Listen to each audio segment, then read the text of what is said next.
문변의 시선, 우리 사회 이슈를 법률 전문가의 눈으로 바라보는 시간입니다. 문호세 변호사 오셨습니다. 안녕하십니까?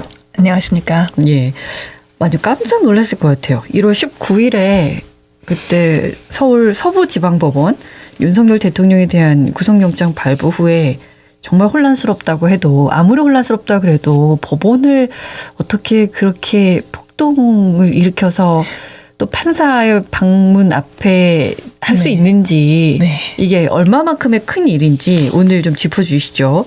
저는 사실 개인적으로 굉장히 충격을 많이 받았습니다. 그 장면을 이제 보면서 굉장히 좀 좌절감도 느껴지고 무력감도 느껴지고 그랬거든요. 그러니까 이게 일반인하고 법조인하고 또 다를 것 같아요. 저희도 그렇죠. 굉장히 힘들었는데 법조인은 어땠을까 싶어요. 이제 변호사들도 법원 안에서 계속 근무하는 것은 아니지만 법원이 또 저희가 일하는 곳이지 않습니까? 그래서 이제 법관들이 느끼는 거하고 또 같지 않을 수도 있겠지만 저희도 이제 법조인으로서 느껴지는 충격이 사뭇 다릅니다. 이 장면을 보면서 마음에 들지 않는다고 해서 이렇게 법과 절차를 무시하면서 폭력적인 행위를 해도 되는 것인가, 좀 크게 문제라고 느꼈거든요.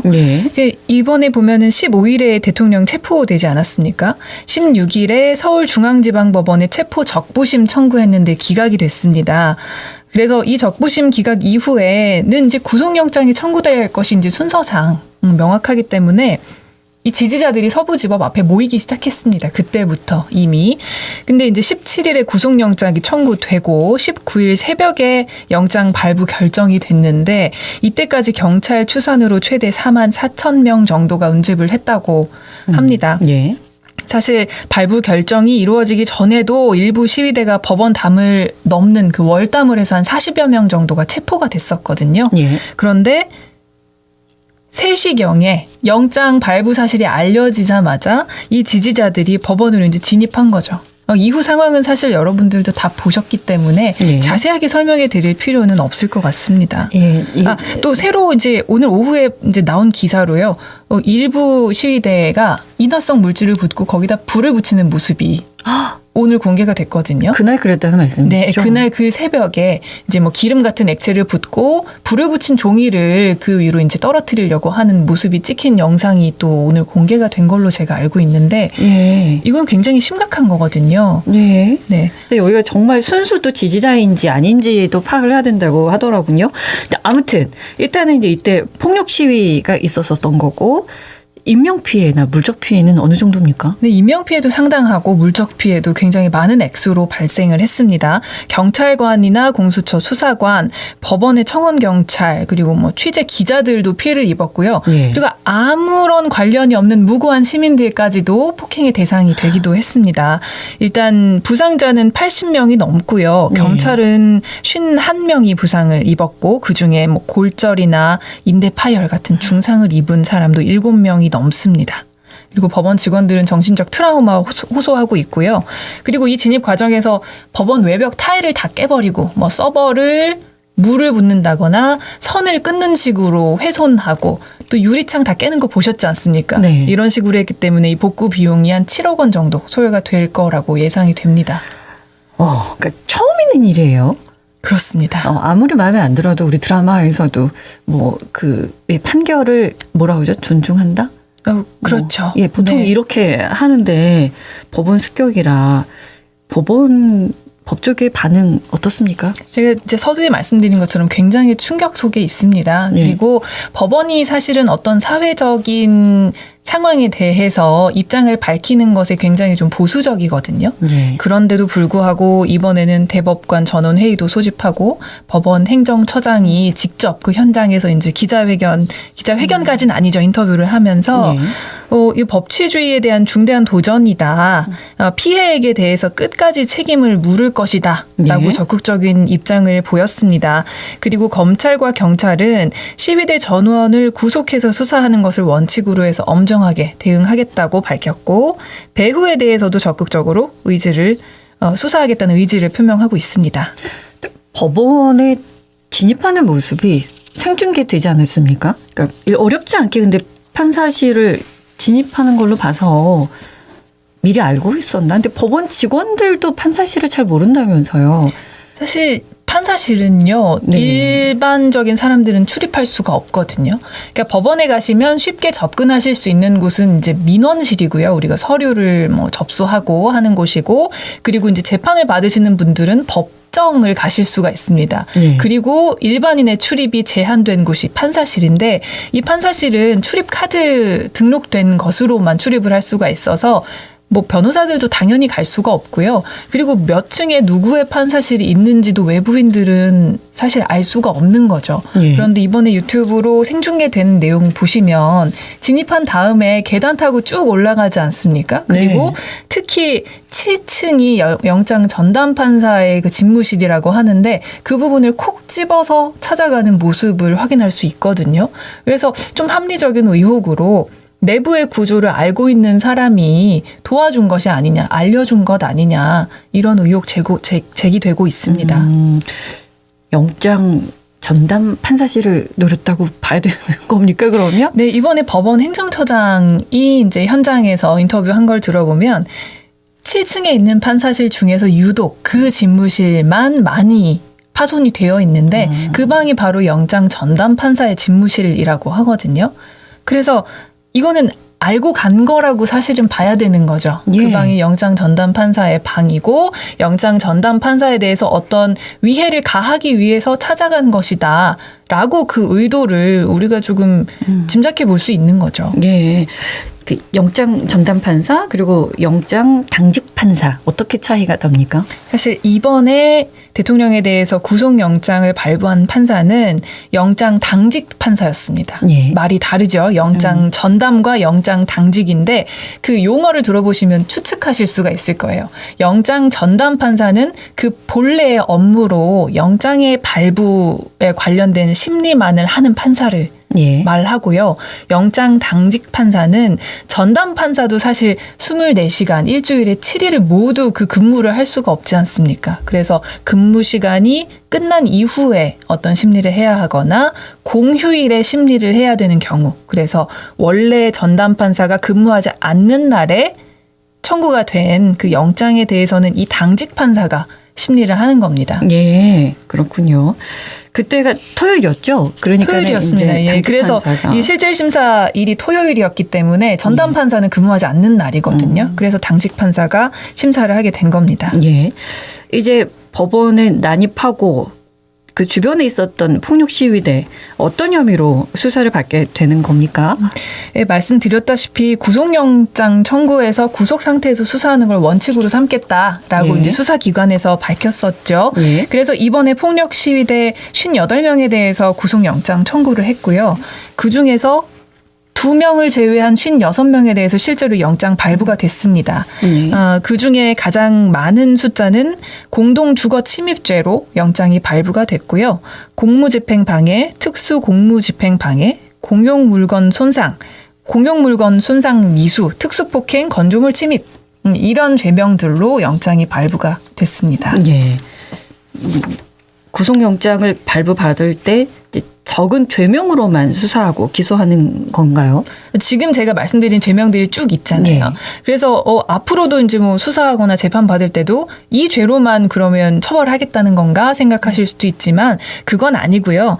이제 구속영장 청구를 할 때에는 비교적 명백한 죄명을 위주로 청구를 하기 때문에 누가 봐도 하는데 큰 무리가 없을 것 같은 혐의들로 영장 청구를 한 거거든요. 예. 그래서 이것이 아닌 죄명으로 충분히 확대될 수 있는 가능성이 있습니다. 예, 예. 그래서 실제로는 이 검찰에서 이 시위대 중에서 7층 판사실에 진입한 사람에 대해서는 이 사람들은 특수한 범죄 목적을 가지고 범죄 집단을 만든 사람들이다라고 해서 이제 뭐 특별법으로 다스리겠다는 입장이고 또 영장 판사에 대해서 특수상해를 가할 목적으로 침입했는데 판사가 다행히 없어서 미수가 됐거든요. 그래서 이 사람들에 대해서는 특수상해 미수죄라는 죄명을 추가로 검토한다고 밝혔고요. 예. 또 일각에서는 이거는 살인 예비 아니냐. 살인 미수 아니냐. 네, 얼마나 무섭습니까? 이런 의견도 지금 많이 제기가 되고 있습니다. 예. 소유죄에 대해서도 혹시 검토하고 있습니까? 검찰에서 소유죄에 대해서 적극적으로 검토하겠다라고 말을 했는데요. 네. 소유죄는 다중이 집합해서 폭행, 협박 또는 송괴 행위를 한 자들에 대해서 이제 처벌을 하는 죄입니다. 딱 들어맞는데. 예, 10년 이하의 징역이나 네. 금고가 선고될 수 있기 때문에 상당히 중한 처벌이 예정되어 있는 죄거든요. 들으시기에 딱 예. 들어맞는 것 같죠. 네. 네, 근데 이제 이 조문을 적용하는 데 있어서 약간의 난관이 뭐냐면 금방 읽어드린 조문상에는 적혀져 있지 않은 요건입니다만 소유죄가 실제로 성립되려면 한 지방에 있어서의 공공의 평온이 해쳐져야 하는 정도. 아, 지방. 예, 그 정도의 요건을 좀 요구를 하고 있습니다. 법원 판례를 보면요. 네. 그래서 이 성립 여부에 대해서 장담하기는 조금 어렵죠. 실제로 군부 독재 시절 이후로는 실제로 법원에서 소유죄가 인정된 사례가 아예 없고요. 예. 그리고 실제로 그 당시에 이제 시위대에 대해서 소유죄 적용해서 처벌을 했던 건데 이후에는 재심으로 무죄 판결로 번복된 사례들도 있어서 소유죄의 성립이 쉽지는 않습니다. 아, 좀 까다롭군요. 성립 네. 요건이. 그렇습니다. 예. 내란죄로 다스려야 된다는 입장도 있던데. 그렇죠. 어떤가요? 특히 법원 노조 같은 경우에는 너무 이 충격이 크기 때문에 네. 사실상 처벌이 가장 강한 그 수준으로 범죄를 좀 끌어올려서 수사하고 처벌해야 한다라는 입장 지금 강하게 요구를 하고 있거든요. 다시는 일어나면 안 되는 일이기 때문에요. 이번 일은 뭐 제 개인적 입장뿐만 아니라 모두가 그렇게 생각할 겁니다. 이번 일을 일벌백계 하지 않으면 이런 일이 반복될 수 있다. 예. 예, 정말로 이렇게 본보기에 처벌을 해야 한다라는 데 뜻이 모아질 것 같거든요. 예. 내란죄 요즘 많이 들어보셨으니까 내란죄 네. 내용은 아실 겁니다. 영토의 전부 또는 일부에서 국헌을 문란하게 할 목적으로 폭동 일으키는 거죠. 예. 폭동 비슷하죠. 이번 사실관계 보면요. 그렇게 느껴집니다. 예, 그리고 또 이제 국헌 문란 목적이어야 되고 또 헌법에 근거해서 설치된 국가기관에 대해서 이런 그 기능을 하지 못하게 폭동을 일으키는 것이 내란죄에 해당되지 않느냐라는 의견이거든요. 네. 일흥. 이렇게 돼야 되는 거 아니야? 라는 생각이 들고 심정적으로는 이게 그렇게 처벌해야 한다라는 생각을 많이 하실 수도 있는데 네. 사실은 이 내란 같은 경우는 참여자들이 좀 조직화되어 있어야 한다는 요건이 있습니다. 네. 근데 이분들은 지금까지 밝혀진 걸로는 약간 우발적으로 조금 거기에 들어간 분들이 많은 것 같고 이제 사실은 누군가 지금 교사에서 배후가 있는 거 아니냐라는 측면에서는 조직화됐다라는 시선으로 볼 수도 있겠지만 네. 지금까지 그게 명확하게 드러나지는 않았기 때문에 그 요건에서 조금 어려움이 있고요. 그리고 이 발생 시간이 법원의 업무 시간이 아니었지 않습니까? 새벽 3시 7분? 그렇죠. 네. 3시였으니까 업무 시간을 하고 있을 때, 기능을 하고 있을 때 그것을 방해한 것이 아니고 또 발생 원인이 법원 이제 그 영장 발부에 대해서 우발적으로 조금 시위를 하는 과정이었다라는 시각에서 본다면 내란죄의 성립은 조금 어려울 수 있다라고 일단은 결론 내릴 수 있겠습니다. 하지만 이제 추후 조사 내용에 따라서 그쵸. 해당될 수도 그렇죠. 있습니다. 가능성이 전혀 없는 건 아닌 것 같습니다. 예. 시위대 법원 난입 등 일련의 폭동 행위에 대해서 극우 유튜버 또 정치인 등의 선동이 문제가 되고 있지 않습니까? 그렇습니다. 이들도 공범이 될 수 있는 거 아닙니까? 사실은 같이 들어가진 않았죠. 예. 같이 들어가진 않았지만 우리가 공범에 꼭 행위를 같이 해야만 공범이 되는 건 아니거든요. 행위를 같이 하지 않았더라도 공범이 될 수 있는 건 뭐냐? 교사범이 있고 방조범이 있죠. 예. 교사라는 거는 어떤 범죄 행위를 할 생각이 없는 사람한테 범죄를 하고 싶은 마음을 만드는 거거든요. 예. 그러니까 뒤에서 우리가 이렇게 있으면 되겠느냐, 대통령을 위해서 뭐라도 하자, 서부지법으로 가자, 들어가자라고 부추겨서 그 범행을 할 마음을 먹게 한 사람이 있다고 하면 이건 교사범이 되는 거거든요. 네. 극우 유튜버 또 국민의힘 소속 일부 의원들 뭐 성전이다, 십자군이다 말하는 분들 계시죠. 그리고 정광훈 목사 같은 경우는 국민저항권이라고 계속 이야기를 하면서 예. 우리가 대통령을 구치소에서 모시고 나올 수도 있다 뭐 이런 말을 계속 하거든요. 거기서 국민 저항권 실체 있습니까? 국민저항권 이거 꼭 말씀드려야겠습니다. 국민저항권이라는 것이 예. 실제로 헌법재판소에서 그 성립 요건에 대해서 이제 보고 있는 걸 보면 국가 권력에 의해서 헌법의 기본 원리에 대한 중대한 침해가 행해져야 됩니다. 지금 우리나라에 헌법도 인정되지 않는 굉장한 무질서가 있어야 되고요. 다른 합법적인 구제 수단으로는 이 목적을 달성할 수 없을 지경이 되어야만 국민의 저항권이라는 것을 이유로 여기에 대해서 이제 항거할 수 있다라는 거거든요. 지금 상황에서 주장할 수 있는 권리는 아닌 겁니다. 지금은 헌법의 기초에서 너무나도 잘 처리를 하고 있는 중인데. 그렇죠. 예. 잘못된 단어를 계속 사용하고 계시는군요. 네, 그렇습니다. 예. 시위대로 인해서 그 발생한 재산상 피해, 그러니까 손해배상 청구를 보통 하는데 어떻게 합니까? 여기는 누구 얘기합니까? 시위대 전원의 시위대 그 지지자인지 아닌지는 모르지만 우리가 시위대라고 표현하면 여기에 침입해서 난동을 부린 사람들 있지 않습니까? 이 사람들 전원에 대해서 책임을 묻겠다는 겁니다.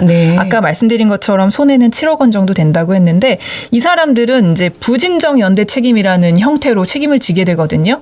전원이 전액에 대해서 책임이 있는 겁니다. 그래서 이 7억 원을 누군가가 다 변제할 때까지 전원의 책임이 없어지지 않는 형태로 법원이 책임을 묻겠다라고 선언을 했기 때문에 이분들은 형사적뿐만 아니라 민사적으로도 앞으로 풀어야 할 숙제들이 아주 많은 상태에 처해 있다라고 볼 수 있겠습니다. 이렇게 될 거라는 걸 예상을 못했을까요? 저도 궁금합니다. 과연 어떤 생각으로 그렇게 큰 잘못을 했는지. 예, 알겠습니다. 오늘 말씀도 고맙습니다. 네, 고맙습니다. 문호세 변호사와 함께했습니다. 언제 어디서나 내 손 안의 뉴스. 광주 MBC 뉴스 유튜브 구독으로 함께하세요.